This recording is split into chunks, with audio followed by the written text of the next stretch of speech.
My name's Dave Dubeau, founder of MoneyPartnerFormula.com, and this show is built for everyday real estate investors who are actively doing deals and looking to scale using other people's money. So if you're an active real estate investor and you want to get featured on this show to talk about your own real estate and capital raising experiences, then just go to daveinterviewsyou.com. Now let's get rolling with this episode, and remember to subscribe for daily interview content. Welcome to the Property Profits Podcast. I'm your host, Bryce Kaminsky, filling in for Dave Dubeau. And have you ever wondered how a healthcare worker seamlessly transitioned into the real estate investor industry? Today's guest, Abee Raveendran, is here to unravel the fascinating story behind her accomplishments, from a background in healthcare to making strategic moves in real estate.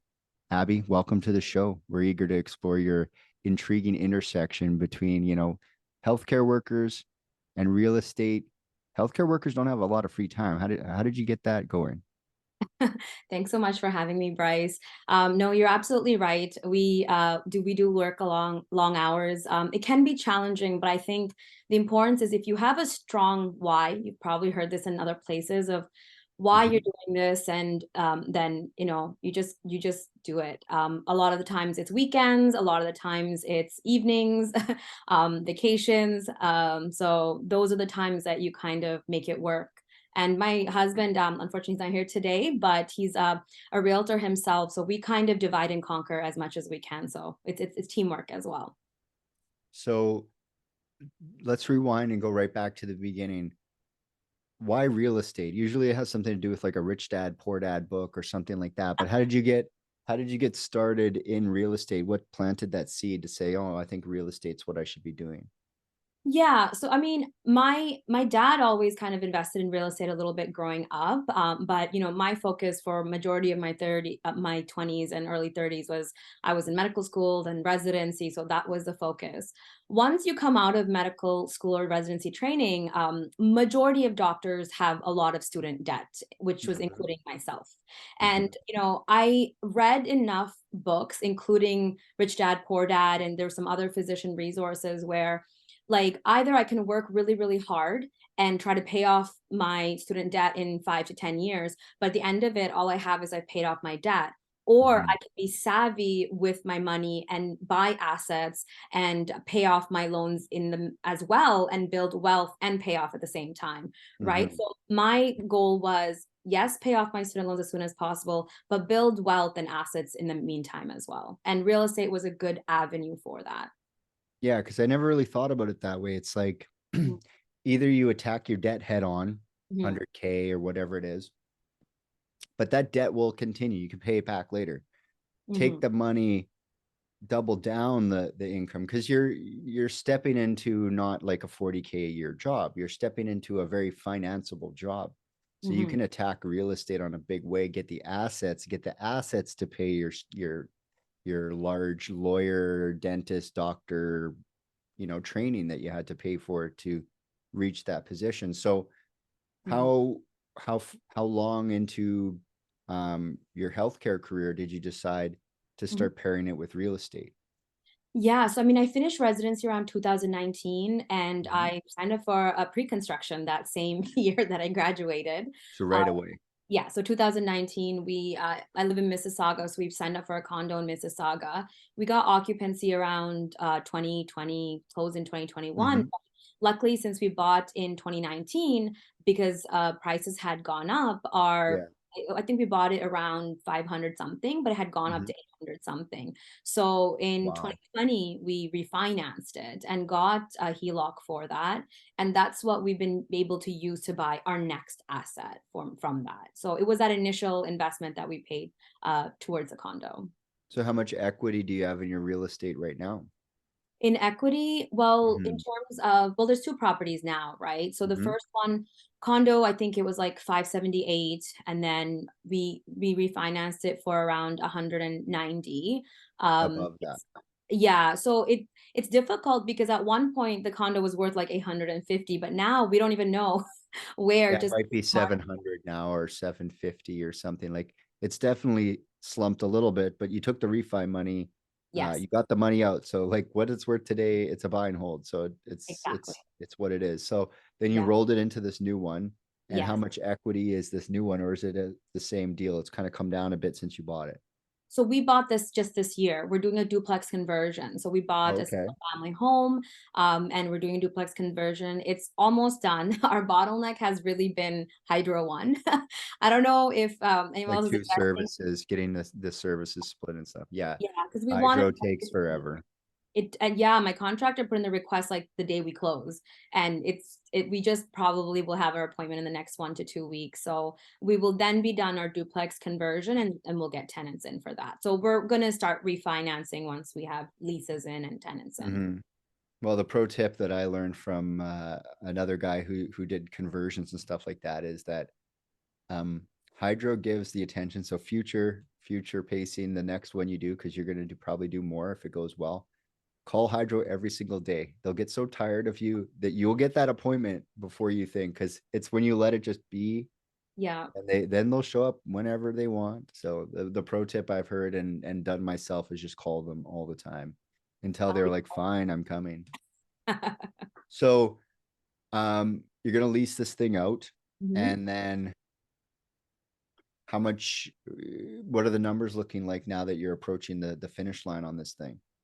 Yeah, so I mean, I was aware that, doing a burr right now, we're not going to get the money back. Like I knew that with the numbers going in, right? It was Mhm. more like how much am I comfortable with leaving in the deal while I build an asset. It was we actually got an inspection even before we put in the offer in. We knew it was a good house. It has a hospital beside it. There's a school beside it. Mm. Trenton has like a military base. So, we did a lot of research before we bought the property. Right. Right now, so we bought it for around 450. Right now, I think if we refinance, the lowest it would go for is probably 600, because I recently just saw a single family that's not a duplex Mm. go for 585. But ours is Mhm. like legal duplex, so it would probably go for 600 and above. But again, the current market in that we're in right now, it's so difficult because appraisals are coming in so like the variation You're is, I gonna have think. to sit a little bit more money in it, but you don't need cash flow or money out of this thing. You're accumulating wealth. Absolutely. It was a long-term buy and hold. So we were Mhm. okay with that. Once the interest rates get better, we will cash flow. Right now would be a little bit more neutral, but we were okay with that going in when we did our analysis. For sure, because yeah, especially in Ontario, like people always forget it's going back up. It's going back up. Like Mhm. if you think, oh, that duplex isn't gonna go up anymore. Call me, call Abby up in 10 years and ask her about her conversion, and she'll tell you about the 500 or $700,000 she's got, the Yeah. Toronto money. So, um, now that you're here, where do you plan on taking things? Like we've got the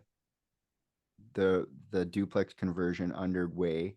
What's Mhm. the next acquisitions on your guys's, time frame? Because your husband being a realtor, you're probably seeing deals all the time. Yeah, I mean, we're definitely going to go into bigger multifamilies. Like the numbers just make a lot more sense in bigger multifamilies as well. Mhm. One of the main reasons we initially did the duplex is because we wanted to learn ourselves construction costs, permits and delays, and kind of Mhm. want to do that ourselves. So, I mean, every project is different, but it really, until you take action, those numbers that you learn, it doesn't make sense until you actually do a project, work Yeah. with contractors, work with the city to know how to do things, right? So our next project, we would want to be at least like 5, 6, 7 units and above. So that would be here. But exciting things is also like we want to do a little bit more land development as well. So Yeah. our ideal project would be getting a property, whether it's a multifamily property that has land in it, burr the multifamily so that it can hold itself, and then develop the land after to do like a site plan approval, sell it to developer, or build it. But again, that would be with a partnership. We would be one of the partners of that whole development. Yeah, and I think even two things. We'll stay in this lane, and I'm going to ask you an interesting question. But you also mentioned before the show that you were looking into American real estate, and 8 units and 10 units, 15 units, Hmm. not as expensive. Yeah, yeah. Now, the appreciation might not be there, but there's cash flow inherent. And so tell me a little bit about what you've been investigating in the United States so far. Yeah. So one thing is just like, as a Canadian investing in the US, I know there's like you have to have credit and things like that that you have to build. I actually trained in the US. Like I did my residency in the US. So I Mm-hmm. actually have credit score already established there from living there for 5 years. I Oh, have good. like my US credit card and my accounts. So it's not like if I go there, I would be a nobody. There's some information about my credit history that's Mm-hmm. there. So I would love to use that as leverage to get some good rates if I invest in the States. But right now we're just exploring different markets. Like I know Texas and Florida are good markets, but then again, Texas, Florida with hurricanes, it's really hard to get insurance. So I'm trying to stick more towards potentially Texas. But again, there's Mm-hmm. some other smaller markets. I think with the US, if we're going to do cross-border investing, we really need to know the market really, really well. Like every street can be different in terms of the Yeah. value and what can happen. Block So by you, block, definitely. yeah, you have to build a strong power team that knows what they're doing because you can't really physically be there to do it. So we're just in the process of picking a market and then trying to establish our power team and then just keep looking for properties while we're doing that. Mm-hmm. One piece of advice, if you care, is a lot of American investors I talk to say, I say, how did you pick the market outside of the one? Because they're already in the States, right? How did you pick Kansas City or Georgia or Atlanta? And they said, because I knew someone there. Mm, So my piece of advice, if you're really serious about the States, is like start where you know someone. If you did your residency there, that would be where I would look into is just you're 100% right. Street mm, by street, block by block, you're gonna need someone on the ground, and that's what every real estate investor who invests outside of their market and actually puts money in another city or state, it's mm. always because they knew someone who actually that they trusted who lived there. So Yeah, maybe something to consider. Maybe yeah. they're just saying stuff. That's what I heard. The word on No, the street is that. So yeah. No, that's great advice. And I actually have a friend from residency who lives in Dallas, Texas. So, the Dallas it is. Why not? Dallas is a great city. exactly. So and you've got like your EIN number and everything. Like you're probably more set up than most people looking at property in the States from Canada. So if you if you did, are you still looking for equity? Are you still looking at cash flow? Because you guys are on the same, you guys have an income, like a good T4 income. You don't need income from real estate. So in whatever you're acquiring, what is your like primary goal is like wealth, right? Yeah, I mean, I think it's diversification. Like, obviously, the property in Trenton, that is more an equity and long-term Mm-hmm. hold, right? But it would be in the US, it would be more for cash flow and being able to buy more assets and things like that. So we're trying to, and even land development, that's a long-term gain. Like, if Mm-hmm. you're going to buy something and develop land, and that is also more of a 5 year, 10-year play here. So in that sense, we're trying to set it up so we're using any of money that we have to invest for more of the future. But ultimately, cash flow is still important. But again, I'm still working. I have a good income. My husband's a realtor. He has good income. So between us, like if we can live savvy and try to invest, and I think we can accomplish both. Yeah, definitely. So here's the question.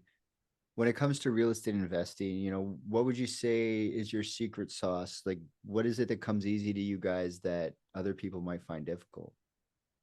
I think both my husband and I are very social butterflies. Like networking to us comes very easily. Interesting. Often, we can go from event to event, just meeting people, and we're not like exhausted by it either way because we like to learn other people's stories and ask about their journeys, and I think that's something that we enjoy doing even separately as a couple as well. And I think that helps us because both of us have the same vision, both of us enjoy that aspect, and I think that makes us like a powerful couple in that Yeah, sense. like some people get tired when they Hmm. go to a networking event, introverts. So you Yeah. guys are more extroverted, you're charged up. by being in a room of people. You'll go, at networking event hopping instead of bar hopping. You're going, oh, let's go to the next real estate meetup or the local entrepreneurs meetup. So, Yeah. yeah, very interesting how networking is the secret sauce. I get lots of answers in that category. So Mhm. what kind of success can you attribute to your networking savviness for the two of you? What's come out of doing that you could let people know about?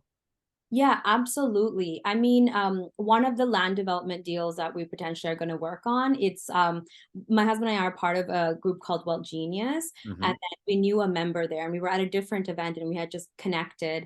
And I was just telling him, I'm like, oh, this is the kind of project that we were looking for. And he's like, you know what? I actually think I have something for you. And then we just got on Zoom, and then now we're in the process of seeing if this is what's going to work. But had I not um, been at these events and networked and knew people, it wouldn't have happened, right? Right. And also like social media and branding yourself. And the real estate community is quite small if you think about it. When you first start, it seems like there's a lot, but as you Yeah. go to different events, you realize it is a similar people who have similar goals that are at these Might events. even not even similar, but the same people at the Yeah, same networking events. Not all the time. There's yeah, there's some core people that you see out and you realize how small like the professional yeah. investor scene is in Canada and the United States, like population wise. Hmm. So you There's not have that to many. network. It's like I know they say like your network is your net worth, and that can't be truer, in that Yeah, in real estate especially. So speaking of that, if people want to reach out to you, they want to connect with you, they want to find out more, um, get part of that land deal, or maybe start partnering in on some of that American real estate, or just find out more about how you're doing real estate in the Ontario market, what should they do? How do they reach out? How do they find you? Yeah, so our Instagram handle is deals and dishes, like deals and dishes. That's Okay. because my husband and I both love real estate, but we are also both foodies and love dishes. So we Okay. talk about our deals and our real estate journey, but then we also highlight more mom and pop community restaurants like that we've gone to as part of our real estate journey. And then we kind of highlight that restaurant, sometimes talk to the owners and people there. So you're interested in real estate and you love food, then check us out. I'm time to start getting some like owner financing on their restaurants, start buying restaurants. It's interesting because often we'll have a conversation with the owner and they'll tell us more about the community, like when this started, this is kind of what the community was like, real estate was like, now it's this. So we Mhm. learn from them and we can highlight, a local restaurant, and it's win-win for both of us. And we love food, and we get to check that out too. There you go. So if you want to find them, it's Deals and Dishes on Instagram.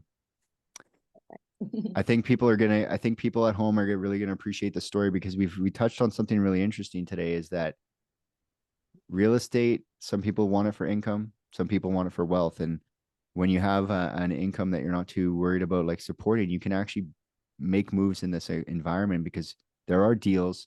They just might not cash flow today, but in 10 years in Ontario, just like from 2019 to 2020, suddenly there was all this equity. And it'd be foolish to think that the Toronto market isn't going to continue to go as immigration is going through the ceiling. So I think you're primed to really capitalize on that duplex.